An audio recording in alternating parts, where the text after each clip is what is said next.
Support for the Players, the Pop Culturist PlayStation podcast, is brought to you by Manscaped, the best in men's below-the-waist grooming. Manscaped offers precision-engineered tools for your family jewels. Manscaped recently launched the ultimate men's hygiene bundle, the Performance Package. Join over 4 million men worldwide who trust Manscaped with this exclusive offer for you. 20% off and free worldwide shipping with the code FTP at au.manscaped.com. If my math is correct, and it might just be, that's about 8 million balls. For the Players.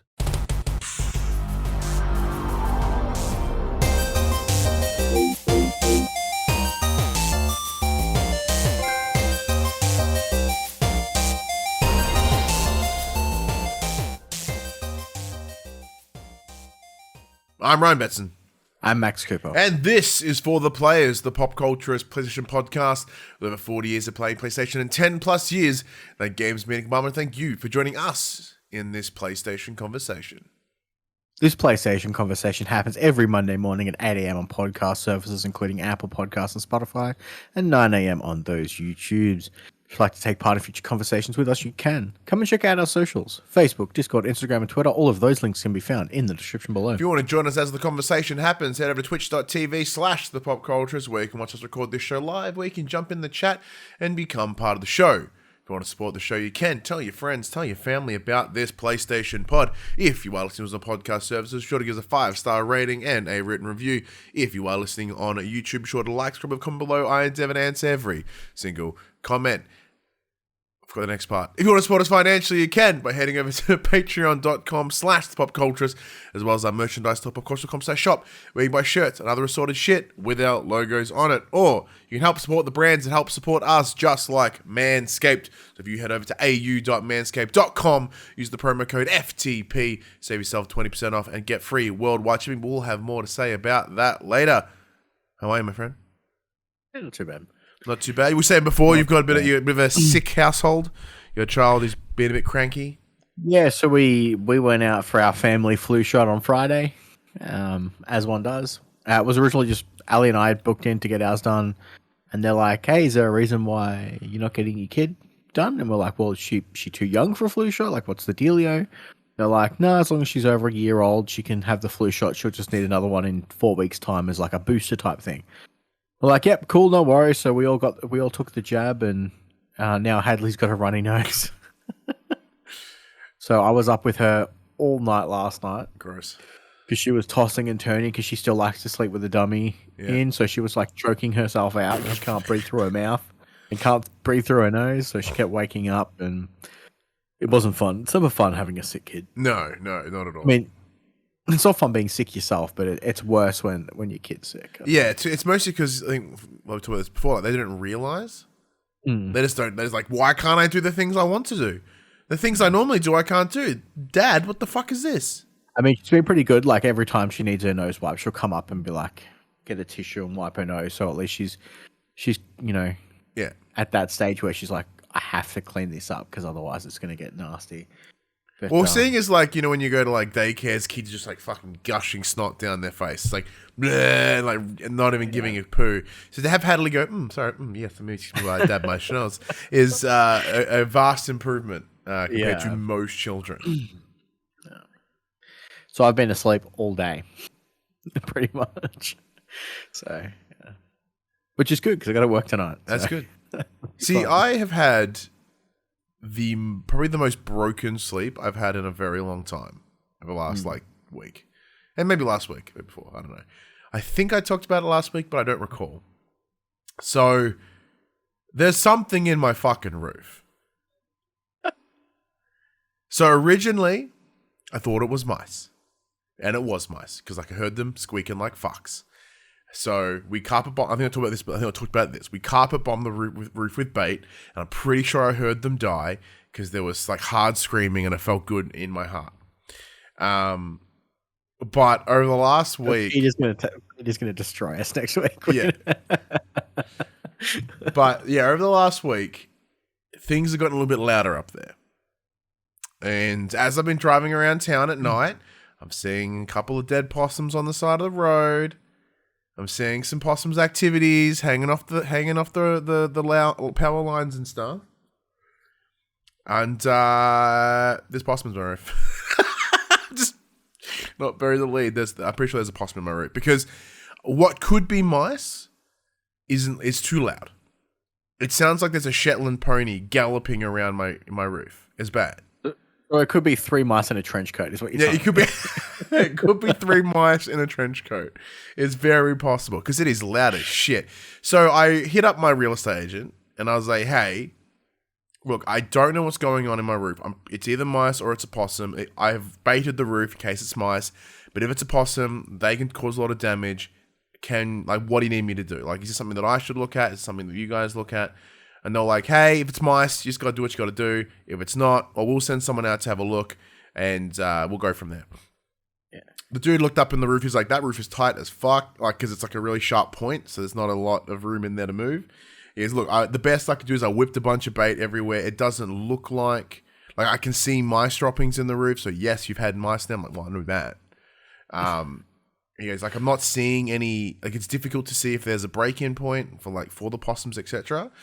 But yeah, I've put enough bait in there to fuck everything up. So if there does happen to be a possum in there, it will eat the bait. The bait will make them think they're thirsty. They will then leave the house to go seek water and just die. And I was chatting to a friend of mine, and I got a message from, and they were like, "Hey, you know that's fucking morbid, right?" Well, what do you mean? They're like, they come in to the place they think is nice and safe and warm. They're like, this is nice.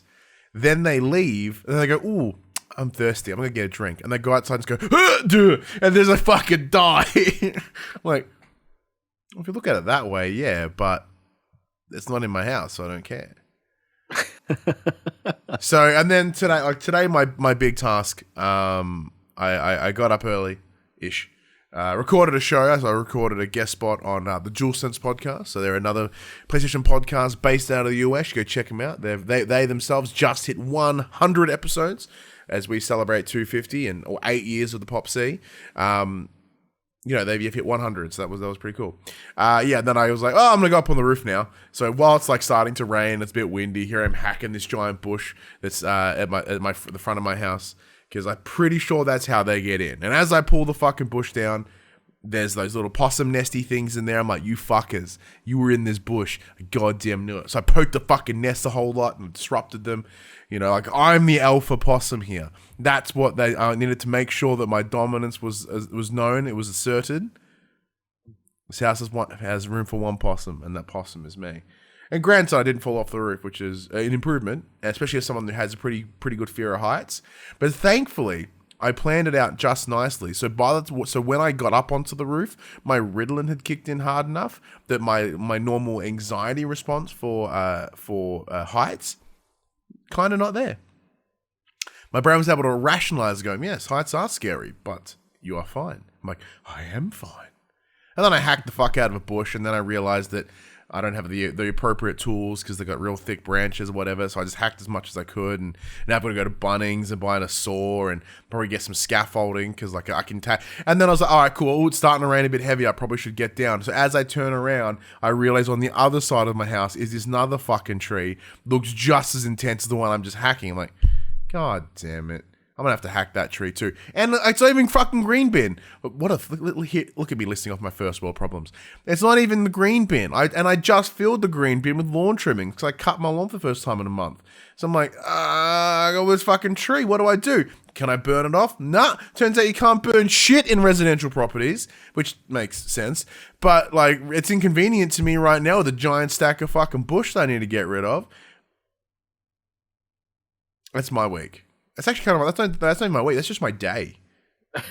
Been a roller coaster of a day. And then I sat down and I painted some miniatures for the first time in 7 months, something like that. Good time. So I sat down. I painted a Colossus mini, X-Men, one of the mutants. And I was hoping that it would, zen me out and sort of, be comforting and nice. And I felt nothing. So, but I have a mini. That's cool. So yeah. Swings and roundabouts. Played any games this week? Oh. Yeah, a couple. Sorry, the noise gate kicked in, so it's a nice, uncomfortable silence. I saw you chuckle, but Yeah, a little bit. I'm obviously still plugging away at Destiny 2. We're now in week 2 of the new season. So again, that week-to-week storytelling, I jump on a weekly reset, knock out the story missions. Looking forward to seeing where they're going to take it. It's very interesting at the moment. Slowly getting that power level rise back.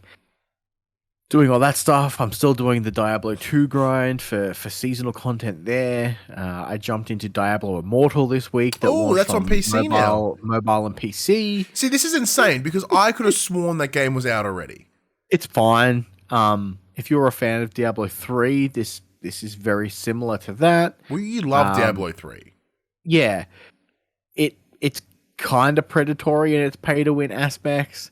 I haven't spent any money on it yet. I don't think you need to. But it is a slog if you don't. Like most things that are pay-to-win. And then other than that, just the same. I dove back into Immortal Phoenix Rising for a little bit to try and knock that out of my backlog. I still don't remember how to play that game properly. Did you start it again, or you just... I think I'm going to replay the tutorial level so I can remember how to play the game. And I have checked out... And I played a little bit of Skate 3. Nice. That is an interesting list.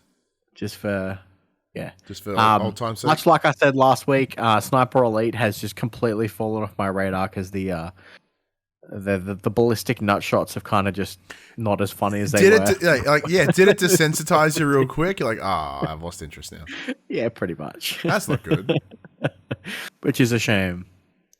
But yeah. Yeah. Well, I myself haven't played a lot of games this week. As is pretty much the trend at the moment, as I'm just trying to find things to fill me with joy.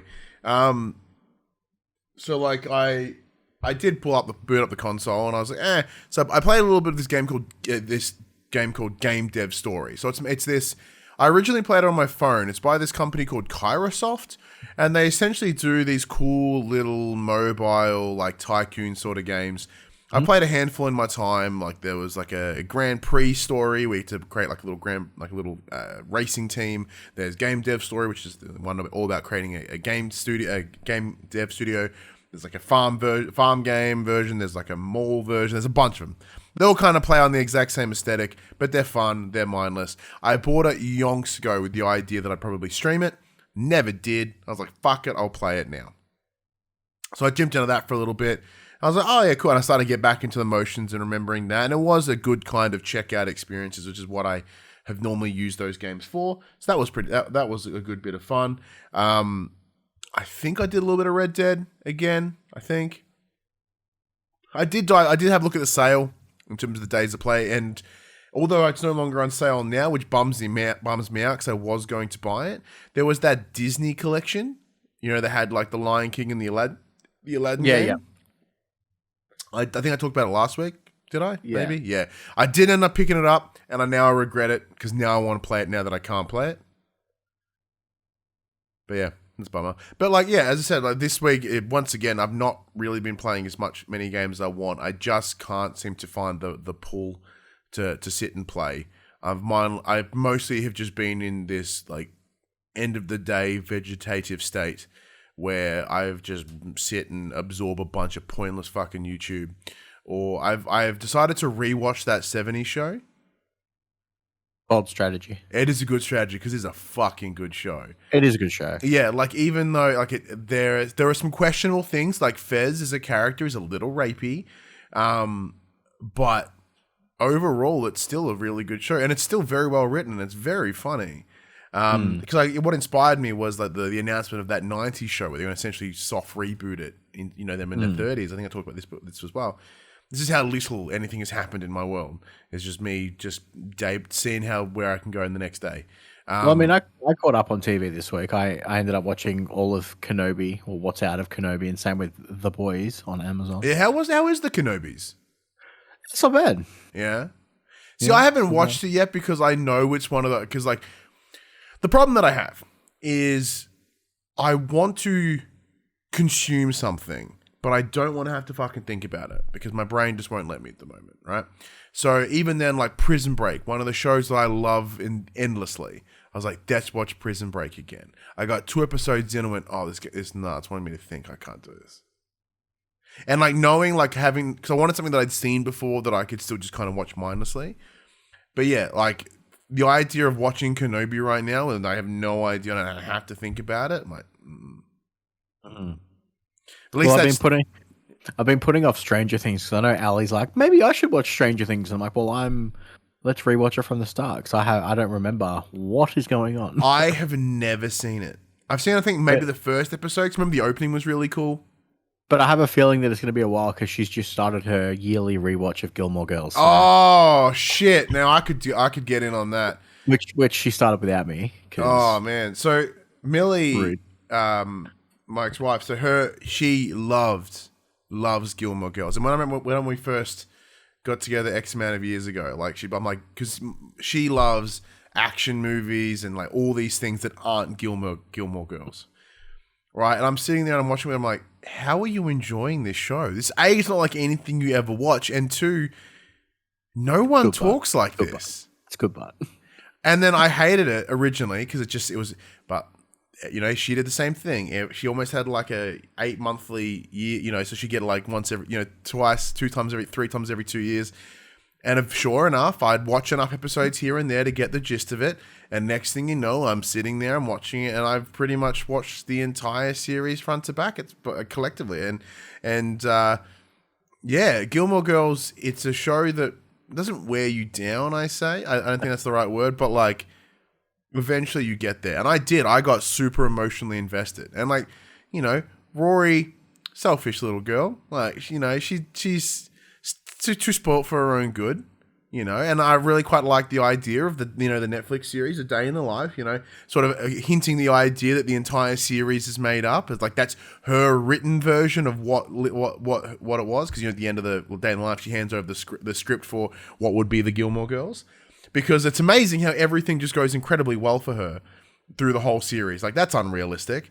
Everyone writes as if they've been well written into a story. Like, no one has that much wit ever. So, and then even then in that Day in the Life, the wit's not as sharp. I'm like, whoa. So when they had that moment, like that fucking conspiracy theory moment, good show, damn good show, by the way. And who's the boy I don't like? You, Ali, and I have talked about this for a while. Yeah, Logan. Fuck Logan. Nah, Jesse all the way. Gonna spark the debate. Yeah, there was when the small window of time at the back end of last year when I lived with Max for a little while, listeners playing at home. We had some good Gilmore Girls chats. Is it on anything? Pretty sure it was on Netflix. Oh, maybe I have. Can I? No, that might be too much sensory information. I don't think I can do that one. Can I do Gilmore Girls? No, I don't think I can. Clearly, you just need to rewatch like Family Guy or something. It's just... Well, that's why that 70s show is landing so good. Yeah. It's just easily consumable, which is great. Speaking of easily consumable, here it's time for an ad read. Now, Max, you've been having fun. You've been having fun with these ad reads, haven't you? I try. Oops, hang on, I pressed the wrong button. Uh-oh, there we go. Hi, everyone. All right, this one. So, Max, we get given a little pitch, and he's like, hey, here's the ad read for, here's what the beats you should hit for this one. Oh, I didn't send you the latest one, did I? Yep, you did. Oh, sweet, cool. So then Max kind of grabs it and has a bit of fun with it, just like his front area. Withered Willy Winter is fast... What? Is this a Max Cooper original? It is. Oh, fantastic. Yep. Withered Willy Winter is fast approaching, and if you want to be warm and comfortable in your private area, the kings of crotch comfort, fucking A, Manscaped have spent 2 years designing the most comfortable boxer briefs out there. With soft and breathable fabric, it's like having gills for your groin. They even trademarked the jewel pouch, so you know they are serious. These boxer briefs have a tagless waistband to hug to your body without digging in, and will lay flat against your skin to reduce chafing. And the best feature, Max, as you and I have discussed before, is the front fly. is giving you a quick and easy access to those on-the-go quick bathroom breaks. Because sometimes, you've been around, then you got to pee right then and there. That wang hole at the front is massive. But if you want to get yourself some sick underpants, you should head over to the website au.manscaped.com. Use the promo code FTP to save yourself 20% off and get free worldwide shipping. But that's not all there is there, Max? No, Manscaped, however, don't stop there. And if you need to tidy your front lawn, like Ryan did today, they have you covered. Their fourth generation. In case there's possums in there, we probably should do that. Their fourth generation performance package. Join the 4 million men worldwide using Manscaped by going to manscaped.com for 20% off and free shipping with the code FTP. Their fourth generation trimmer features a cutting edge ceramic blade to reduce grooming accidents thanks to their advanced skin safe technology. I must admit, it's one of the reasons why I never used to shave my balls to begin with.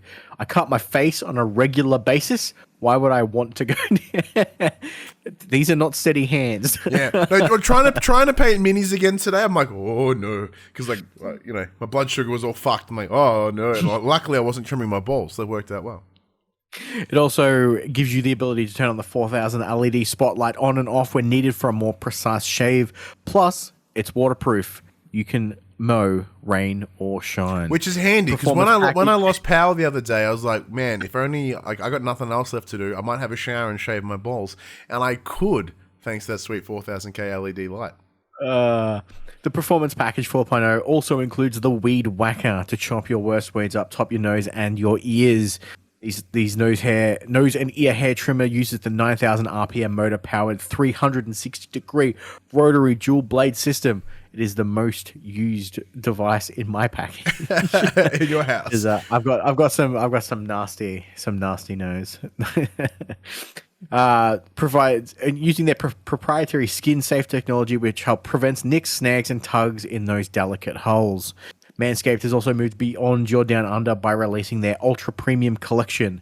This full body collection includes shampoo, body wash, moisturizers, deodorants that will have you smelling sweeter than the autumn air. And not only will the Ultra Premium Collection have you smelling good, but you can feel good about it because all of those products are cruelty-free, paraben-free, vegan-friendly, and dye-free. They're best ingredients with zero compromise, and you do smell lovely. I can confirm. I went to the wrestling last night, Renegades of Wrestling here in Melbourne, saw some friends of mine, gave them a hug, and they went, "You smell nice. Is that the Manscaped?" Like, they know we're sponsored, of course, so they were feeding the promo. I went, "That's true. I do smell like a freshly shaved ballsack. # sponsored." And yeah, so if you are interested, it does smell good. And the ladies, or lady in this case, just one, just my friend Jem. Hi, Jem. She noticed, no one else, just Jem. But yeah, of course. So in case you haven't heard it already, let's do this thing one last time. You can get yourself 20% off plus free worldwide shipping when you use the code FTP at au.manscaped.com. Guess what? I fucking lied one more time. That's 20% off plus free shipping with the code FTP at au.manscaped.com. Make sure you have the best package for your package and choose Manscaped.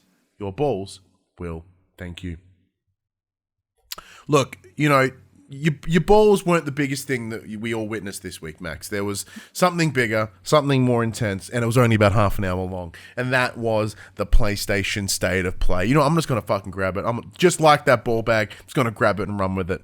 Let's go through these bits bit by bit, Max, because this is the biggest thing to happen this week in PlayStation. Now, we will not be doing them in order of appearance. We'll just be doing them in the order that Push Square put them in their list.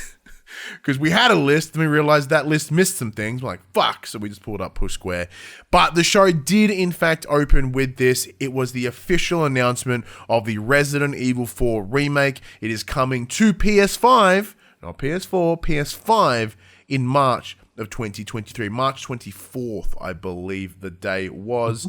And holy shit, if you want to get me all nip hard, that is how you open your State of Play. Holy shit, does that look good. Even though I just played it before Village, I am so itching to play this again. I'm the same. I think we've spoken about it many, many times in the past. Resident Evil 4 really did need that remake love. It's still got that arcade control system before they went to full action game, I guess you could say. And yeah, it's well deserving. It's awesome that it's coming out so soon. I say so soon. It's still a year away, but it's nice to have that concrete evidence of it's no longer, because it made the rumor mill for quite some time, and they're like, we're doing it. Are we doing it? When's it coming? And now that we've got that solid date, it kind of gives you something to look forward to. Nice early in the year as well. Hopefully, we're not going to have another stacked front end like we did this year. But yeah, it's good. It's good to see it, and it's definitely one of the ones that really needed to get that remastered love. Well, you're absolutely bang on. Remade love. Because having played it recently, as I said on the PS4, like tank controls are the fucking worst. They should be gone to history. Thankfully, they will be, because if there's anything, because even artistically, stylistically, sorry, in the logo design for this, it does fit the remake of 2 and 3. So they're clearly doing, as we saw in 2 and 3, this is essentially a soft reboot of the mainline Resident Evil games. So they're going to take some of the little hints from some of the rejiggers in 2 and 3 and bring it into 4.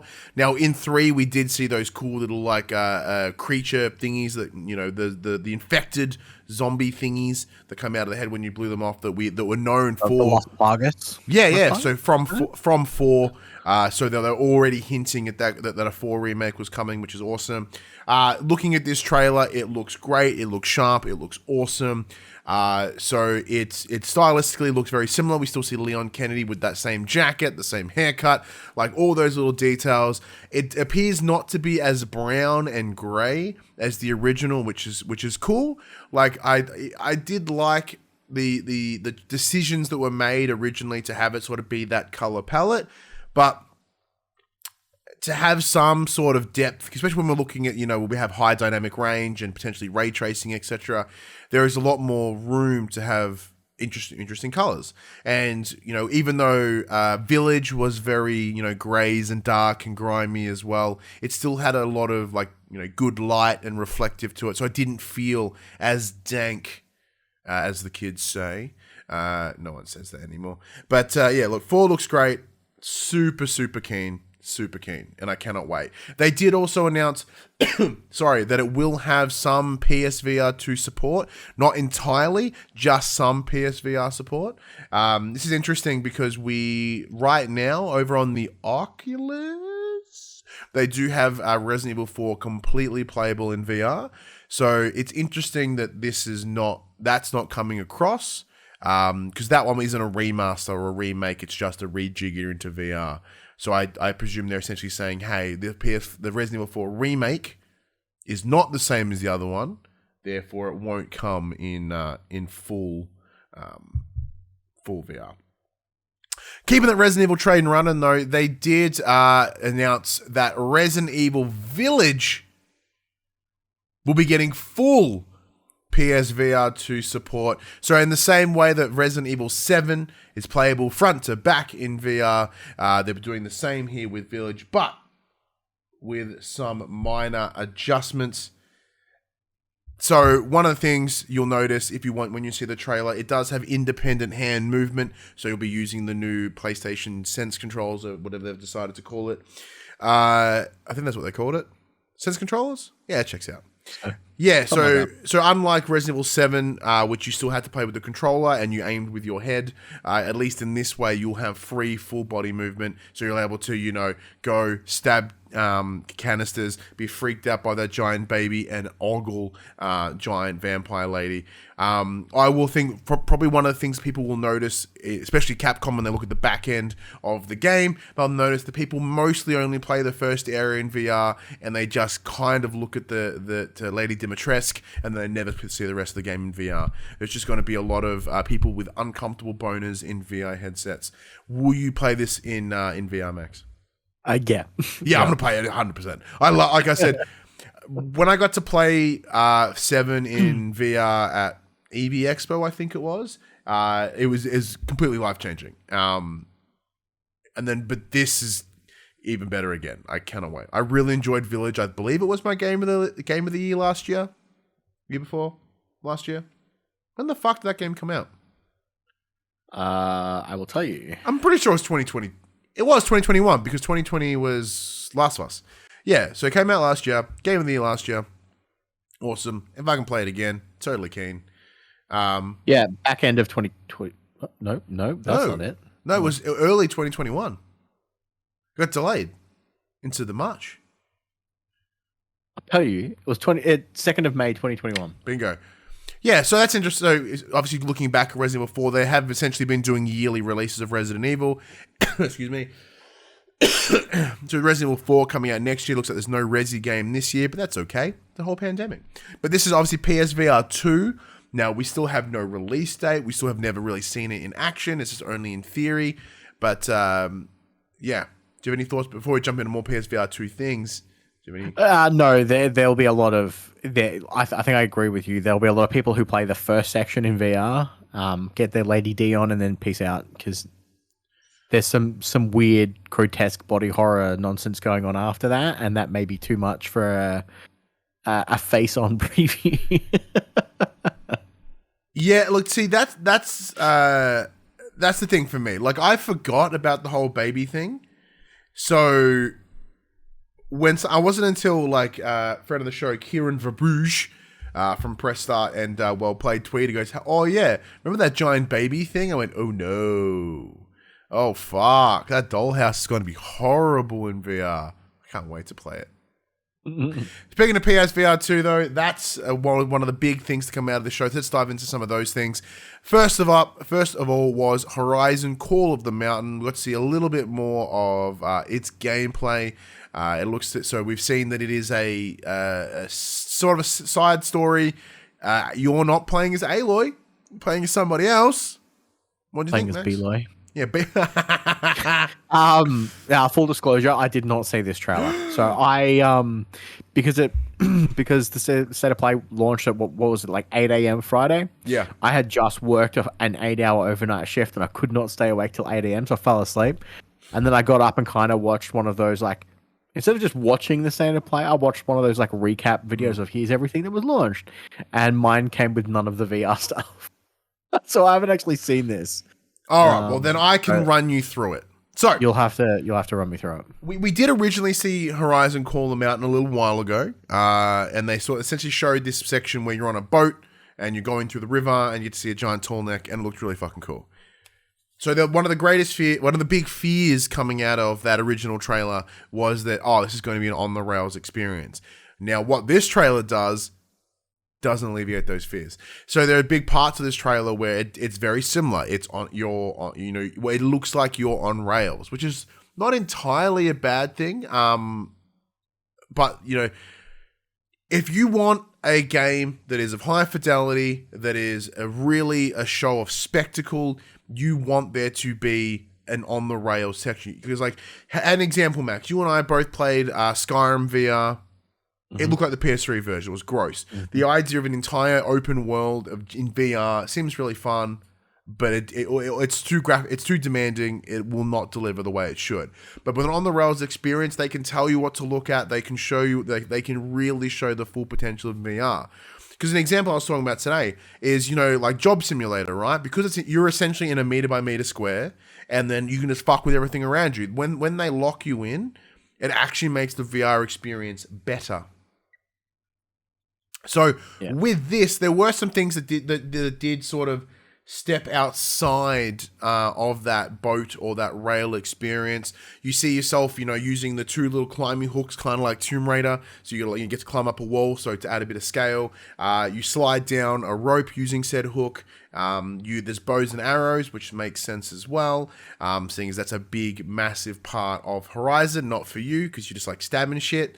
But like one of the defining features is the bow and arrow. So it makes complete sense why they would do that. Now, I was listening to another podcast, Sacred Symbols, Colin Moriarty's PlayStation Pod. He talks about how it's weird, how it's the floaty hands, but there's no arms.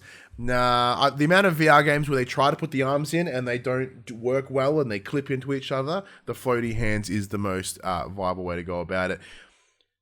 For me, it gave me a lot of feels for... Did you play Robinson the Journey? No. All right, cool. So Robinson the Journey was essentially you are like first person exploring a world that's full of dinosaurs. So one of the greatest things, like you're like, fuck, you look up and there's like a giant Brachiosaurus or whatever, or an equivalent. And the sense of scale in that game was really cool. Trying to climb all the walls and stuff did make me want to vomit a little bit, so I hope they can work that out. But it really delivered a good sense of scale. And Horizon, one of the greatest things it does is scale. So seeing like a Watcher or a fucking Tall Neck or a Thunderjaw, there's lots of Thunderjaws in the trailer. So seeing them in full scale, horrifying. That's what I was going to ask you because I haven't seen the trailer.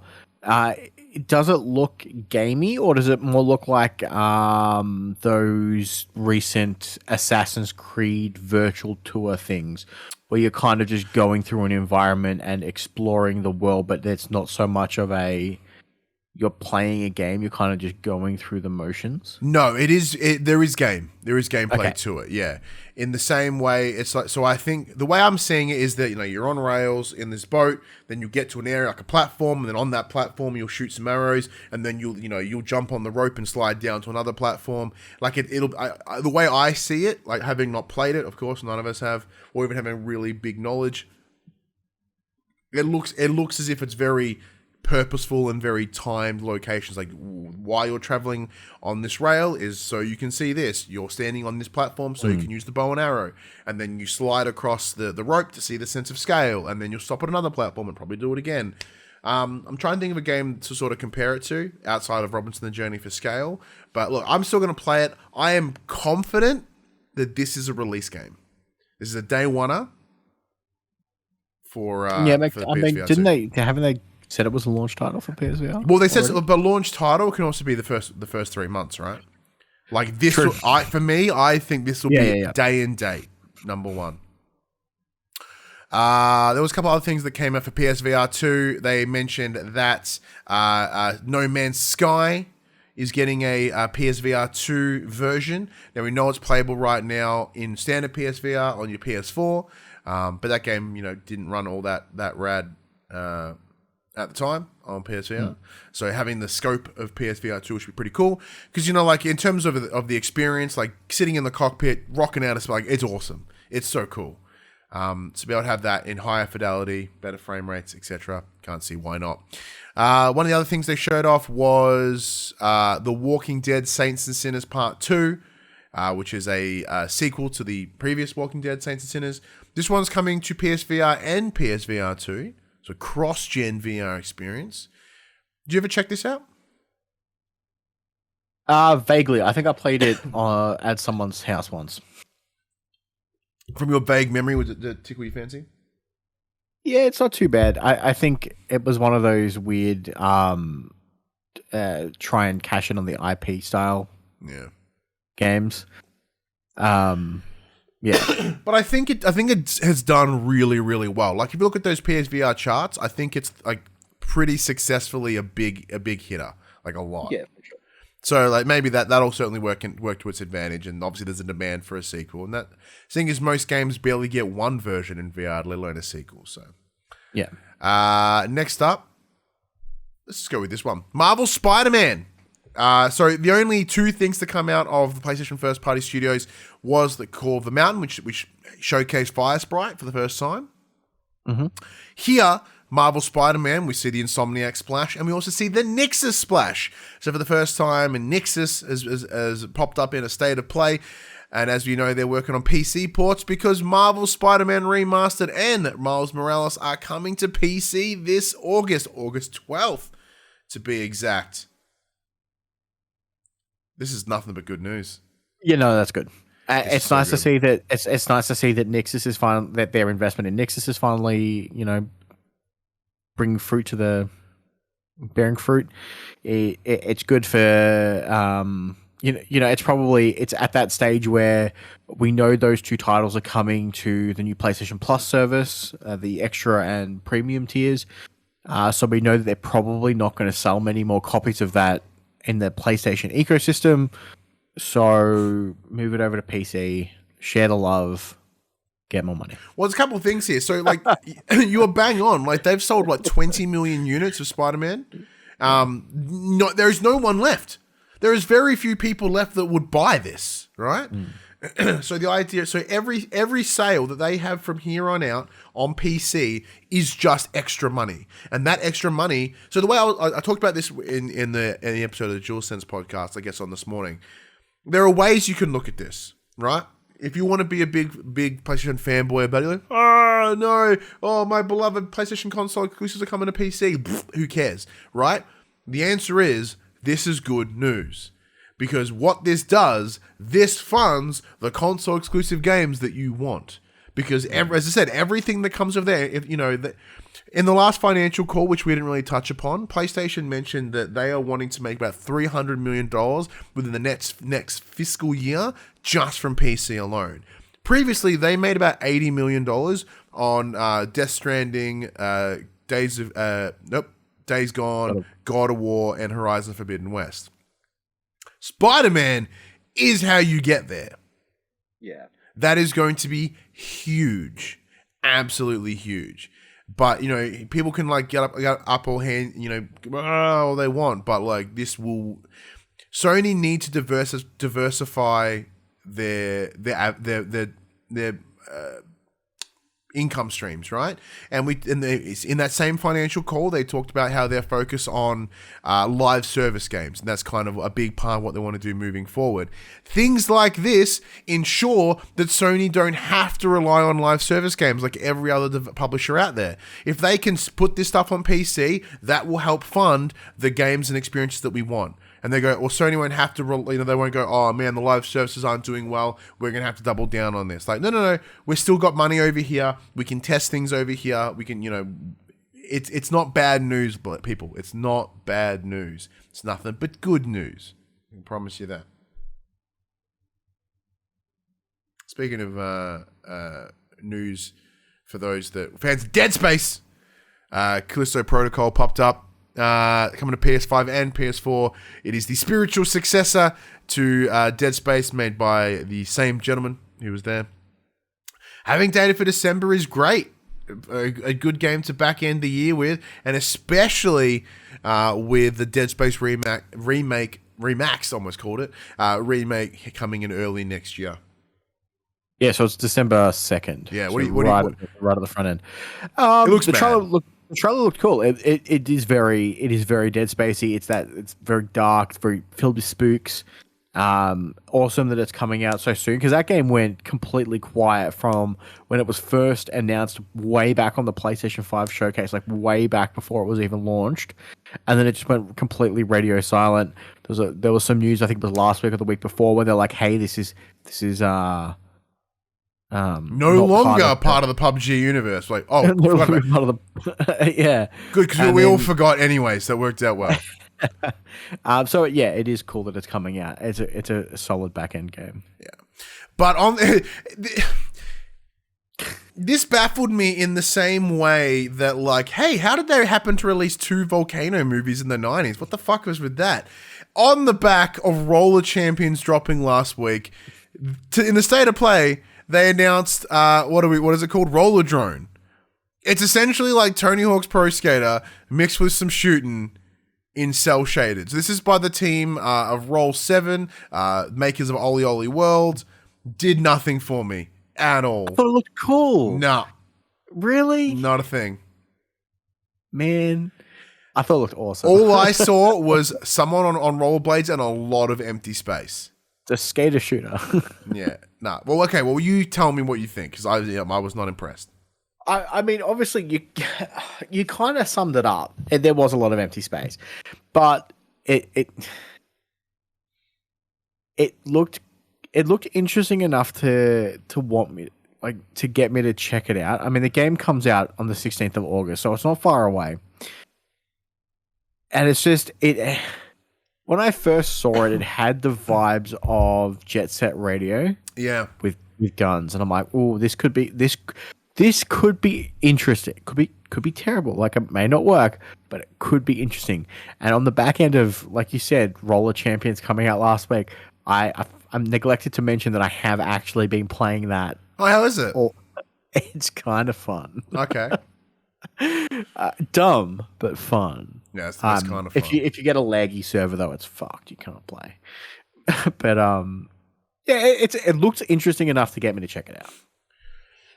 A game that didn't look remotely interesting to me at all is this Persona-inspired action role-playing game. It's action meets dating sim. It's called Enternights. It's coming to PS5 and it's coming to PS4. And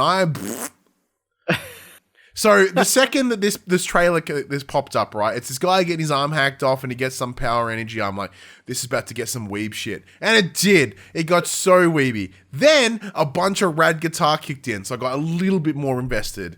And then I still know. But in our little side chat that we seem to talk about every week here, you mentioned that this may even be too weeby for you. Is that a thing? You know, like I'm a fan of the Persona series, but this looked a little too on the nose. I mean, in saying that, I'll probably check it out because I'm a sucker for those kinds of games, but it does look pretty intense. Like it is that apparently a mixture of dating sim cross action gameplay. Now, I mean, you could argue to a point that Persona is kind of like that. Persona is exactly that. But better. But so much better. Look, so I shit on Persona all the time, but Persona 5 is really good. Yeah. And to even to see when this popped up, like unlike Persona, this looks like every other shitty anime game there is. It does look very generic. Like nothing about it sung out to me. Like Persona is stylistically impressive. So even like even though there's some parts of it, like the super weeby parts that I don't really enjoy, at least visually it is unique and it is awesome. I couldn't tell this from that fucking the game with the flower pots, or that other game that you spent years playing, Tales of Arise, or like that Dragon Slayer game that's coming out. They all look the same to me, and they all look shit. Like, is this the next Attack on Titan game? I don't fucking know, because they all look the same. It's bad. It's real bad. But a game that looked fucking really cool, Stray. So we saw Stray originally at the PS5 reveal event or big launch event. This is that Annapurna cat game, yeah? It is. Bingo, it is. So it's coming on the 19th of July after some speculative rumors last week that it was coming on that date. Sure enough, it is. And it's also launching on PlayStation Extra and Premium. That's what I say. Aside from looking like a cool post-apocalyptic, you're a cat in fucking cyberpunky city, yes, it's coming to PS Plus. So we're looking at little moments here where PS Plus, whatever, is getting a little Game Passy. This is cool. They want on Premium. Yeah. This does look cool. I am very keen. And there's some things in the trailer that I really liked. Like, it didn't shy away from some of the gameplay stuff. Like, it showed you picking up some trophy, like an achievement, and, but then there was a bunch of like parkour, but cats, like parkour. So I really enjoyed that. You're an idiot. Yeah. You say that to me when I'm, playing fucking Stray next month. I'm pretty excited. Let's see, what else do we have left? There was a really cool artsy looking game called Season, a letter to the future cycles. I believe this rocked up before. Yeah, isn't that bike riding game? Yeah, so the idea is that you sort of like travel, but you can get off your bike at any point and you can like record audio or video or whatever and kind of make this big, artistic piece. Like, I don't know, it looks cool. It's artsy as shit, but I like that there are still games like this. May not be for me, but I love that there are games like this. It's targeting a release window. I think it was listed as autumn 2022. Yeah, so what's that like? I think spring for us. Back end of the year, yeah, back end of the year. As we correctly predicted last week, Max, Street Fighter 6, it's back. Yeah, open world. Yeah, an open world Street Fighter game. The fight is still very much that 2D plane, because like from the gameplay trailer, it is very much that 2D plane. But it looks like you can walk around in an open space.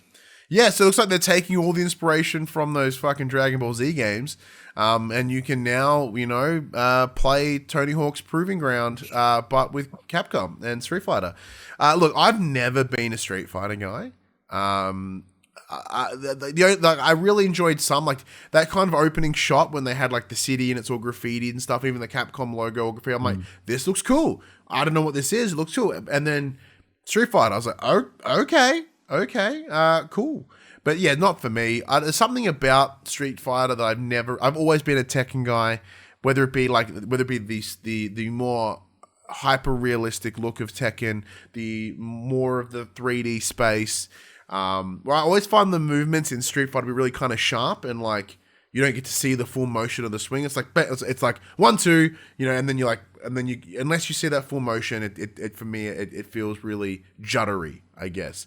This could be me looking at fucking Street Fighter 4 or something, right? It's been 2 games. Like I didn't play 5, and I don't think I'll play 6 either, but. Because you've done some fighting games here and there. Yeah, so Mortal Kombat is my fighting game series, but when I was younger, back on the Super Nintendo, Street Fighter was the way to go. But over the course of time, I fell out of love with Street Fighter and picked up those those Tekkens, that Mortal Kombat. Street Fighter has obviously been one of the tentpole titles in the fighting scene. Like it's been there forever. But for me personally, I think NetherRealm just do something special. Yeah, in the same way that for me Tekken, something about it, like it is fueled by nostalgia almost unquestionably because I love Tekken 3 on PS1, but just something about it for me. The second last Tunic is coming to PS5, PS4 in the back end of the year. Game's already come out on Xbox. 27th of September. Yeah, already come out on the Xbox. Apparently, it's really fucking hard. It is. It's awesome though. It's like a little Zelda-esque thing. Apparently, there's like a whole other language in the game that you've got to hack just to open doors and shit. Mm-hmm. Sounds insane. It'd be right up your alley. I'll play it. Nope. I think you'd really enjoy it. Really? Yeah. What makes you think that's a Betson game? After you playing and finishing Death's Door, I enjoyed that. I think you'll enjoy Tunic. It did give me a lot of Death's Door energy. That is most certainly true. That's most certainly true. But I left this one to last on purpose because I have talked. Game of the show. I have talked my whole way through this, knowing that I can sit back and recline because now it's Max's time to talk about Final Fantasy XVI and is coming to your PS5 in the winter of next year. The winter of next year. So this time next year, Max will be playing Final Fantasy 16, which is crazy because the rumor was last week that they were going to push for Spoken if they could get Final Fantasy out on time. So obviously we got to see a new trailer. It was a story and gameplay trailer. We got to see some of the way the combat will work. We got to meet a few more of the new characters, how they work, how those iconic Final Fantasy summons will work. After this, I believe Square Enix also updated their website. You can now go. There's a bunch of new screenshots and character bios you can go check out. The game still looks stunning. It had a very different change of pace from the first trailer that we saw way back when, at the first PlayStation 5 showcase. But the game does really look stunning. It seems to be following along this like a similar gameplay concept of Final Fantasy 15, but telling a vastly different story than that. So I'm very much looking forward to playing it. I am a little bit bummed that it's still about a year out. I mean, going from the rumors from the last few weeks that their game is fully playable from start to finish, they're kind of just bug fixing and getting everything all prettied up. Is like, does it take a year? Again, I'm not a game developer. I don't know. Maybe it does. The game is probably huge, just going from previous titles. Do you think that they might just be playing it conservative and being like, we'll throw it this time next year? Because like they could always pull it forward. Could be. Nothing saying they can't. I mean, I know that the game director is also the director for Final Fantasy Online. The dude's busy anyway, so it could be that. But it could also be a mix of, like we can pull it forward if we want, especially going on Final Fantasy 15, where they had this huge reveal event and then they delayed it. Yeah. You know, I think they don't want that again, and knowing that there will be some shit if they were to make that call. Like we've said 100 times now, you know, after the Cyberpunk debacle, everyone's being very cautious over their release dates and whatnot. Now, but before we move on to the next topic, what do you think this means with no God of War announcement from the State of Play? Summer Games Fest is the answer. It has to happen. Summer Games. Now, so wasn't there a post that says that this was part of an early Summer Games Fest lineup?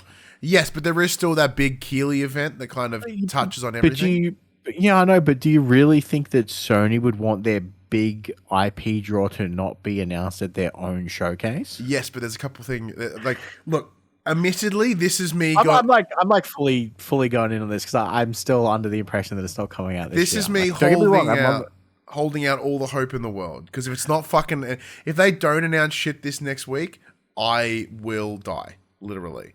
Like, it's not going to go well for me. But I have to hold on to the hope that it's coming with something else. Now, couple of reasons why I think they're doing this. One, you know, Sony should have something in the bigger picture. They did last year. They had the Death Stranding director's cut. So they have been known to drop something in that. That's because Keighley's like best mates with Kojima. Yeah, look, they kiss sometimes, and that's nice. You know, like I'm still not against the idea that, you know, maybe Kojima will show up. Like when I was talking to the guys at DualSense this morning, they pitched that idea, and I was like, that's a good plan. He could show up. But like for me, it's a couple things. Right now, as we've discussed, Microsoft have nothing for the back end of the year. So why not jump into Keighley's presentation and go, hey, we do. We have God of War. We have Last of Us Factions. Boom. Pew. Bow, bow, bow, bow. And they kind of just like wander into the distance. Because like, look, even though we're not like, you know, perpetrators or big proponents of the console war, but like if you can take a shot across the bow, why not do it? And if you can have reasonable confidence that Microsoft won't be releasing anything in the back end of the year, like, hey, we in this shared experience, let's control the narrative a little bit. Well, see, that's my argument. It's like they know that Microsoft's got nothing, so they don't need to rush to get anything out. They can take their time. They don't have that need to release a big holiday game because there's nothing for it to compete against. Yeah, but like if there's nothing to compete against, own the room. I get that they can own the room, but if it's not quite ready yet and they don't need to rush to get it out on time. This is the thing. They can't. The honest answer is they can't. Because twice now they've said 2021 and then 2022. They cannot move to 2023. Like, even from... I don't ever remember them actually saying 2022. I know they pushed it from 2021, but I don't ever remember them giving their entire Twitter feed right now, you know, Sony Santa Monica game God of War Ragnarok 2022. Okay. It's not like publicly blamed, but it is certainly there. And that has been the goal. So to then push it into that next year, just optically, that looks really bad. Now, I understand pandemic, Christopher Judge getting injured, not being able to work in terms of the mocap side of things. I get that. That sucks. I want to play the fuck game.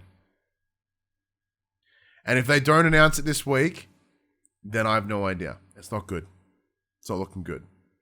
But yes, that's my theory. But anyway, so look, one of the other things that before we bounce out of this, Max, into the next bit of news, the internet.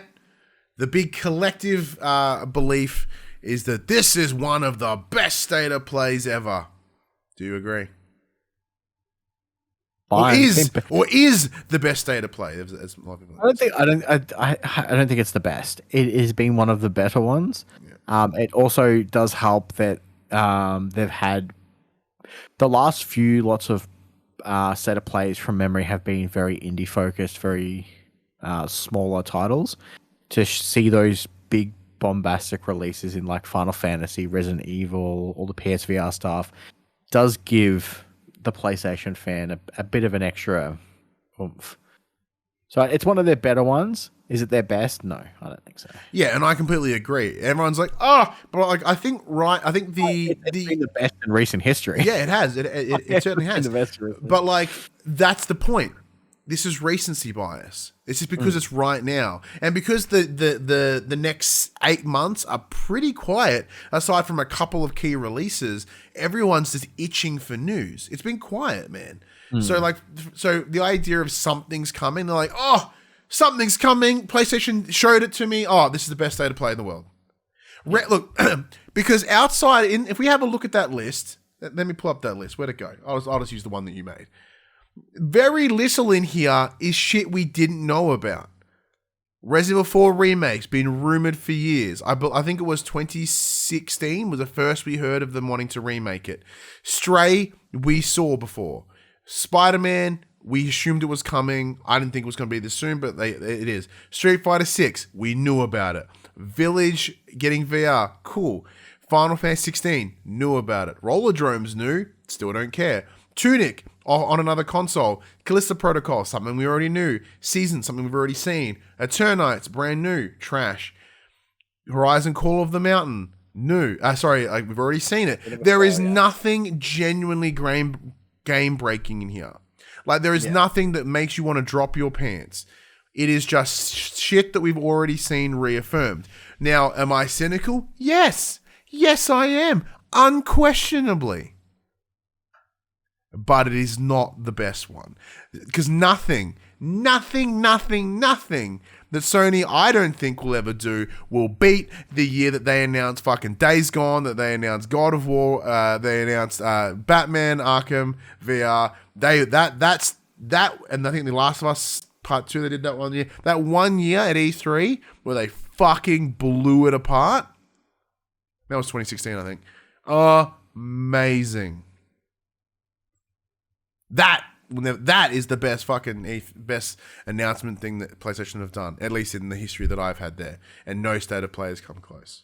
I'm sorry. Let us know what you think. Those listening. Like, holy shit, we've been recording for like an hour and we haven't even finished all the shit yet. It's going to be a long one.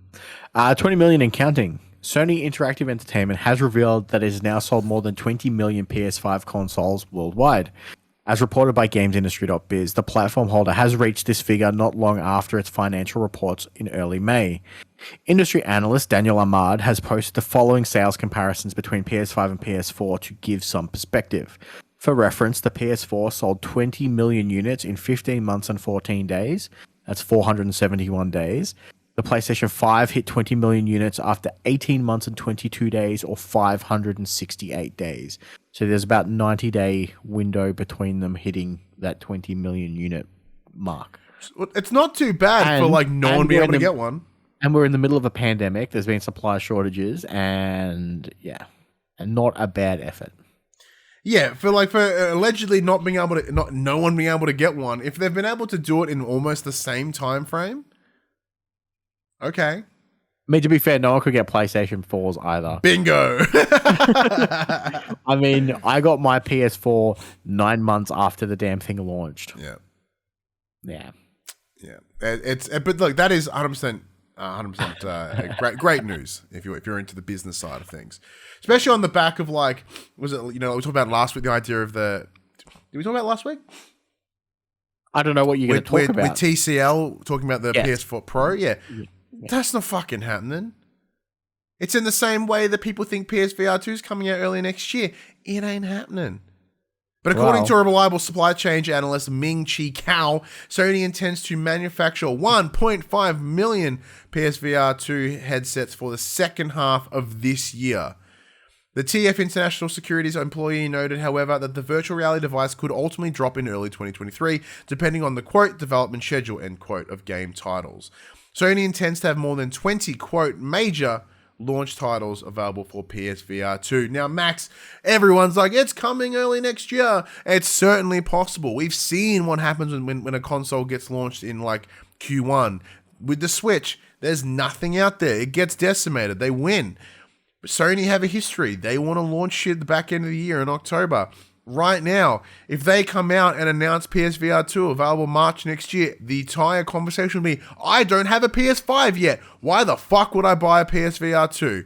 once again, from a business PR standpoint, not that Sony give a shit because they're really good at making announcements and then burying it with something. I mean, though, to be fair, if they intend to make 1.5 million units, they've sold 20 million PS5s. There's enough people with PS5s to buy these units. Yeah, but from memory, they've barely sold like 4 million PSVR units.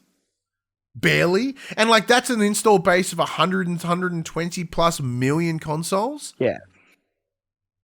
So granted, those that have a PS5 right now are the hardest of hardcores, right? And they are likely to be the ones that would pick up a PSVR 2. Like, I would do it. I'm less financial stable than I've ever been. I'm going to find a way to get a PSVR 2. I'll suck some dick. I'll do what I got to do to get myself a PSVR 2. But, well, admittedly, the beginning of next year looks pretty quiet. I don't think the only thing they could do is delay God of War into it. They must be close showing off all these PSVR titles. I agree. So I think at least within the next 8 months. Out of the range that we could see it within the next 12 months. Yeah, that's my theory too. It's got to be in the next 12 months, and this is the challenge. I talked about this in the DualSense show as well. September, the last 2 years at least, they have done their big showcase in where they've gone, this is the next 18 months. Get excited. It's their hype reel, all right? The back end of this year, if they announce everything, let's go balls to the wall. In this September showcase, they go, Uncharted 5, it's on its way. We've got fucking Killzone. We've got SOCOM. We've got, Infamous is coming back. Like they announce all these huge things. Everyone's going to fucking explode. And then they go, and PSVR 2 is coming out in March of next year. The narrative will be, we don't have PSVR, we don't have PS5s. Why are you selling me this unit that I don't even have a console for? No matter what they announce in that showcase, it will be decimated publicly by that PSVR 2, not in a positive way.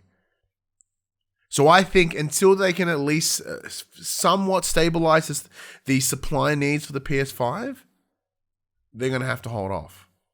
Now, I understand they have intent and they have but outside of knowing that there's dev kits out there, and now we've seen four games. Or they just not announce it at their big press conference. And they drop it in a blog post or something. In a blog post Tuesday afternoon. Yeah. That's the only way. But they want to make sure, if I were them, I'd want to keep such a huge distance between announcing this showcase and then the PSVR 2. Because they're going to make sure they've got to keep it separate. Do I think it's coming next year? Nah. Mid next year, late next year, maybe. But then again, it's only June, and a lot can happen between now and then. Speaking of June, here is this month's PlayStation Plus titles. We have God of War 2018 for PS4. So we had this discussion. I'll point out that obviously God of War has been free for all PS5 owners for the longest time. It's also coming to PlayStation Deluxe and Extra tiers when that service launches. So this will be for people who only really own PS4s and don't have access to those things. They now get it for freezies. Naruto to Boruto Shinobi Striker on PS4 and Nickelodeon All-Star Brawl PS4, PS5. These titles will drop Tuesday or tomorrow at time of listening to this. So, on the record, God of War 2018, one of my favorite games of all time. This lineup kind of sucks. Yep. Because exactly as you said, God of War is free in a number of different places. If you have a PS5, it's free. Not everyone has a PS5, as we've come to learn. So that's okay. It's about to hit free services. But this, if anything, tells me that it's fucking Ragnarok is right around the corner, Max. Why would they drop? Like, they're dropping it right now in June because in a couple of days, at time of recording, Summer Games Fest will be there and they're like, hey, God of War Ragnarok's coming out in fucking October. Until then, you can play God of War right now for free. Get yourself re-fucking boned for Ragnarok. That is what they're doing. I think my position was they're dropping it because, and I think I said that this was going to be the lowest downloaded PlayStation Plus title because everyone already owns the game. Yeah, and that's fine. I don't think there's anyone out there that doesn't own this game or has at least played it. Yeah, and that's okay. Now, yes, Yes, the point could be made that everyone who owns a physical copy can now download the digital copy and flog their disc off or do whatever it is that they do. But everyone who owns a PlayStation has this game. Correct. But it's not because it's all about Ragnarok, Max. That's the answer. And then the reason they're doing Nickelodeon is because they're like, well, Multiverses is out. Let's do this. I'm sorry, Multiverses is fucking cooler. Multiverse isn't even out yet, and like Nickelodeon All-Star Brawl is just unimpressive. Like none of the characters, like this is the thing that I forgot about until I heard it again the other day. Like they go, oh, there's no voice acting. I'm like, holy fuck, there is no voice acting. I totally forgot. At least with Multiverse there was. Was there? I don't know. I think there was. I've only played like custom games. You know, but I mean, like the novelty of all these characters is that you're playing these characters. Like, granted, the biggest budget is getting the voice actors to do it, but it's a bit poo. And Naruto to Boruto, I don't know what the fuck that means. I'm actually pretty keen for this. This game is on sale all the time, and it's normally for like 98% off. It's crazy. So getting it for free is also nice. Absolutely stupid. But PlayStation production news. Now I'm going to jump on this one, Max, because I left it for you. It's wrestling. So the Twisted Metal TV show is in active development, we've heard, and we're starting to get more announcements around who's playing who, which is pretty cool. So we've got some more information about Sweet Tooth, the titular character for Twisted Metal. It's that creepy looking clown dude on the cover. This is where it gets interesting. We found out recently that Will Arnett is doing the voice of Sweet Tooth. And everyone goes, what? That's fucking weird. The voice? What do you mean? It's because, as reported by Deadline, Joe Shinoa, or a.k.a. Samoa Joe, Samoa Joe of wrestling fame, previously of WWE, now of AEW and Ring of Honor. He is playing Samoa Joe. Fresh off the back of the announcement earlier this year that he is... Sweet Tooth. He's playing Sweet Tooth. Oh, what I say? He is Samoa Joe. He is playing Samoa Joe, but he is also playing Sweet Tooth, especially on the back that he is playing King Shark in Suicide Squad. He's playing him. If Will Arnett is voicing King Shark. No. I'm pretty sure he's voicing King Shark. Yeah, he's voicing King Shark. So looks like Samoa Joe is getting his acting chops which is in the awesome. video game space. In the video game space. So I'm down for that. Samoa Joe's got a very unique body type. I'm down. Sure, why not?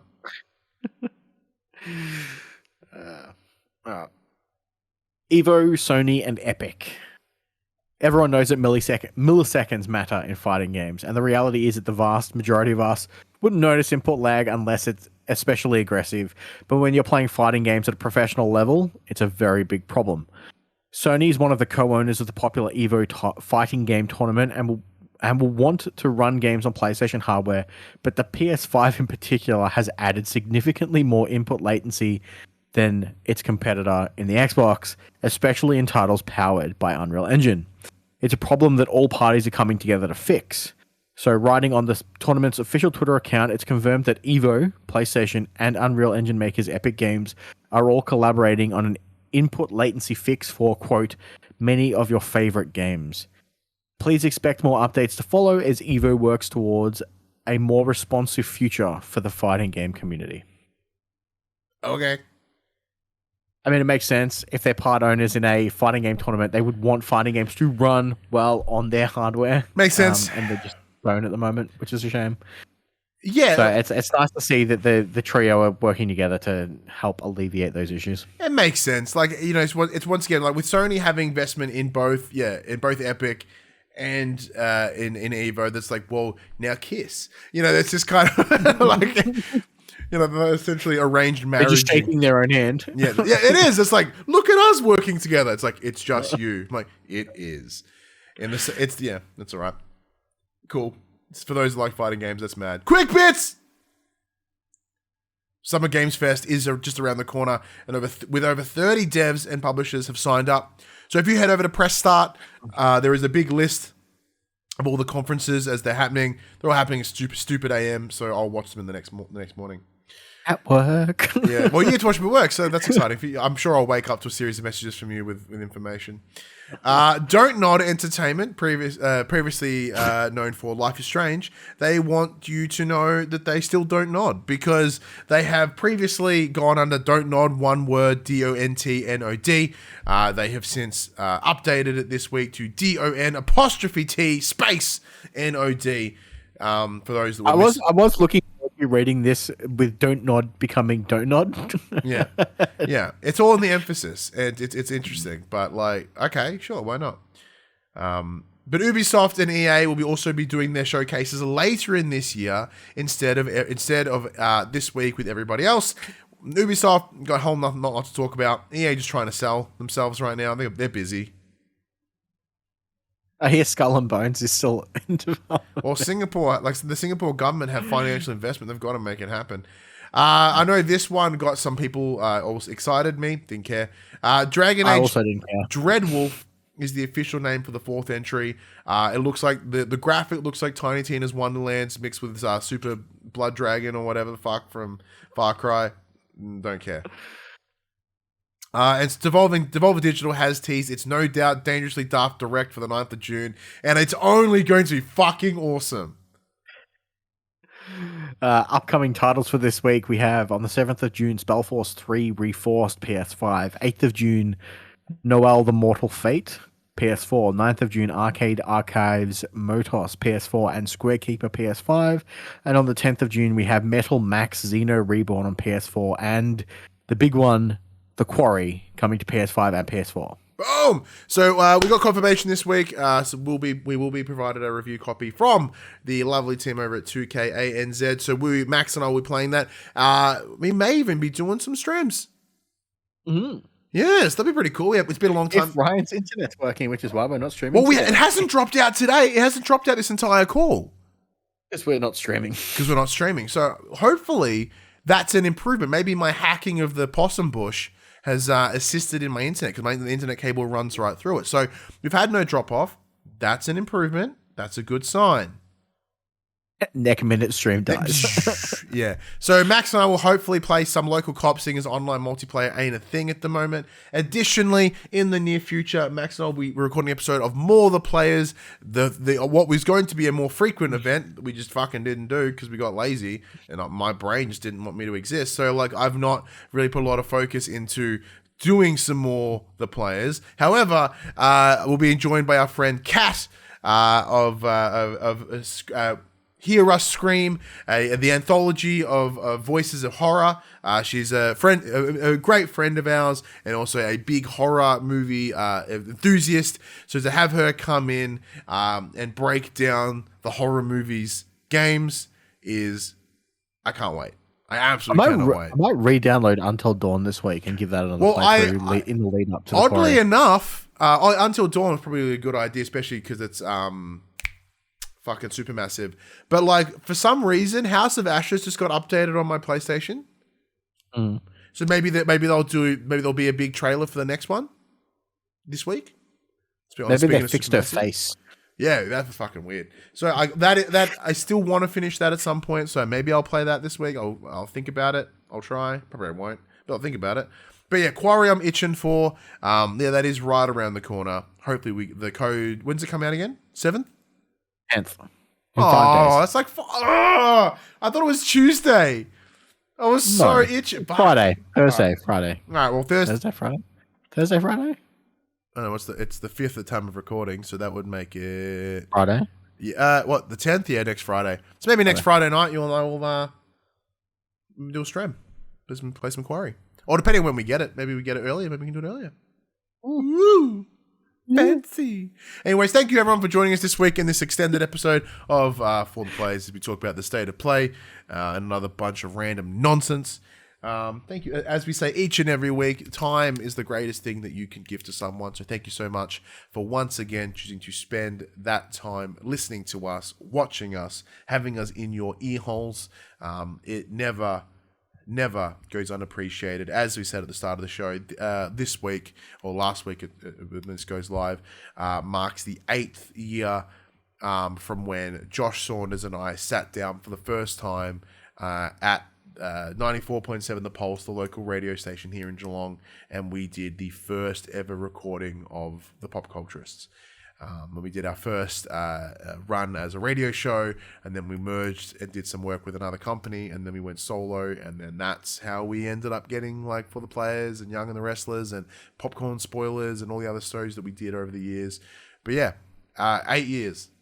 So when we say when I say 10 plus years in the games media, 8 of them are mine, 2 of them are Max's. It's insane that it's been that long. It feels like such an absolute lifetime ago. Like in that time, I was married, I built a house, I had a kid, I got separated, I'm in my own house, kid goes to school now. A lot has happened in those 8 years, Max. A lot has happened. For sure. But one thing I can guarantee you is that next week will hopefully be, I can't guarantee you. Next week, we hope to be back. But until then, Max, send us on home. Well, everyone, this PlayStation conversation happens every Monday morning at 8 a.m. on podcast services, including Apple Podcasts and Spotify, and 9 a.m. on those YouTubes. If you'd like to take part in future conversations with us, you can. Come and check out our socials. Facebook, Discord, Instagram, and Twitter. All of those links can be found in the description below. If you want to join the conversation as it happens, head over to twitch.tv/thepopcultures if possums aren't attacking my internet, where you can watch us record this show live, where you can jump in the chat and become part of the show. If you want to support the show, you can. Tell your friends, tell your family about this PlayStation pod. If you are listening to us on podcast services, be sure to give us a 5-star rating and a written review. If you are watching this on YouTube, sure to give us a like, subscribe, and leave a comment below. I endeavor to answer every single comment. If you want to support us financially, you can by heading over to patreon.com/thepopcultures, as well as our merchandise store, popculture.com/shop, where you can buy shirts and other sort of shit with our logos on it. Or you can help support the show, help support the brands, help support us, just like Manscaped. If you head over to au.manscaped, use the promo code FTP, you get yourself 20% off and get free worldwide shipping. But until next week, I'm Ryan Betson. I'm Max Cooper. And that was For the Players. Fucking possums, man. I fucked up their nest too, so they I haven't heard them on the roof this evening, so fingers crossed. Little fuckers. You'll come out tomorrow morning, there'll be like a pile of shit outside your front door. Yeah, it would just be me getting gang beat up by a swarm of possums. Whatever a collective of possums is called, there'll be one of them at my door. I get this like knock, and they get the shit kicked out of me. For the Players.